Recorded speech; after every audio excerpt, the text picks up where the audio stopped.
اللہ کی قسم وہ رات ایسی تھی کہ میں چاہتا تھا کہ میں سوسائڈ کر لوں، لیکن اسلام میں آتم ہتیا سوسائڈ حرام ہے۔ میرا رب بھی چاہتا تھا کہ شاید مجھے دوسری زندگی ملے۔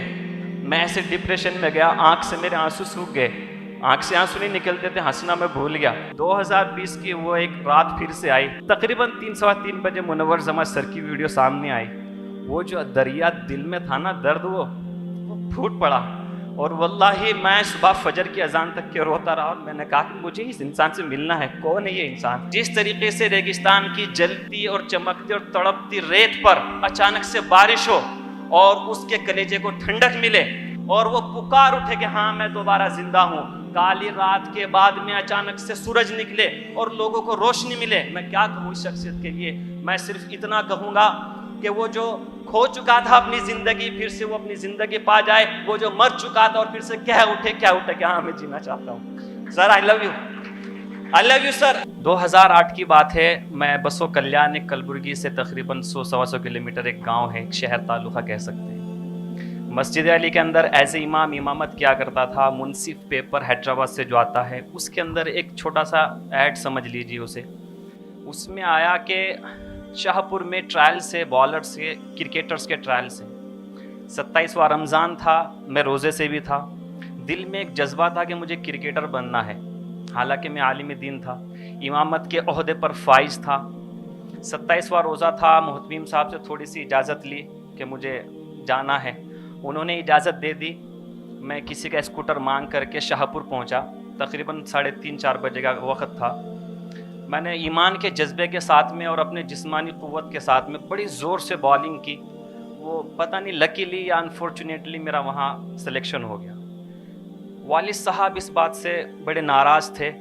میں نے بڑی خوشی سے آ کے اپنی امی کے گلے لگا، والدہ سے کہا کہ امی میرا سلیکشن ہو گیا ہے اور میں انڈیا کو ریپرزینٹ کرنا چاہتا ہوں۔ تو شام کا ٹائم تھا، والد صاحب سے میں نے کہا والد صاحب میں کرکٹ کھیلنا چاہتا ہوں، لہٰذا میں امامت چھوڑ رہا ہوں۔ والد صاحب میرے بڑے شریف میرے پاس آئے، کہا کہ بیٹا میں نے دنیا کو بہت قریب سے دیکھا ہے، آپ ایک امامت کے عہدے پہ فائز ایسے نہ چھوڑیں، اور آپ امامت کرتے رہے، لیکن کم عمر تھی تو میں برداشت نہیں کر سکا۔ مجھے لگا وہ شاید نہیں سمجھتے میرے جنون کو، میرے پیشن کو نہیں سمجھتے۔ بغیر کہے میں ابو کو میں نے بتایا نہیں۔ امی محبت کرتی ہے زیادہ، امی نے کہا بیٹا آپ کی زندگی ہے، کچھ بھی کریں۔ میں ڈر نہیں رہا ہوں اندر سے، میرے اندر فیلنگز میری ماں کے والد صاحب کے لیے آ رہے ہیں۔ میں امی کی بات سن کے والد صاحب کو بغیر بولے میں بنگلور چلا گیا۔ میں بہت محنت کی، میں KIOC میں پہنچ گیا، جو عرفان صاحب کوچ ہیں وہاں کے۔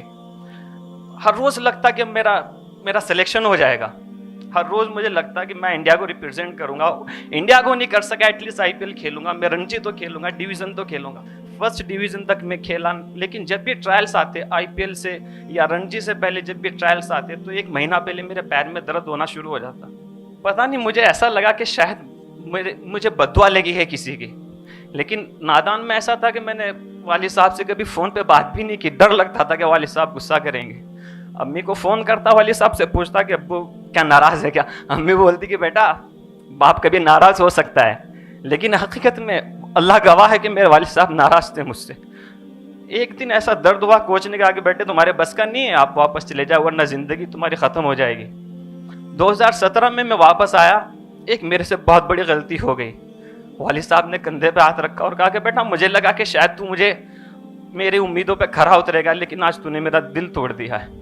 اللہ کی قسم وہ رات ایسی تھی کہ میں چاہتا تھا کہ میں سوسائڈ کر لوں، لیکن اسلام میں آتم ہتیا سوسائڈ حرام ہے۔ میرا رب بھی چاہتا تھا کہ شاید مجھے دوسری زندگی ملے۔ میں ایسے ڈپریشن میں گیا، آنکھ سے میرے آنسو سوکھ گئے، آنکھ سے آنسو نہیں نکلتے تھے، ہنسنا میں بھول گیا۔ مجھے لگا کہ شاید اب باقی زندگی ایسے ہی گزرے گی۔ گزرتا گیا لمحہ، وقت نکلتا گیا۔ 2020 کی وہ ایک رات پھر سے آئی، رات کے 3-3:15 بجے ہوئے تھے۔ میں ڈپریشن کا شکار تھا، نمازوں کی پابندی بھی نہیں ہوتی تھی۔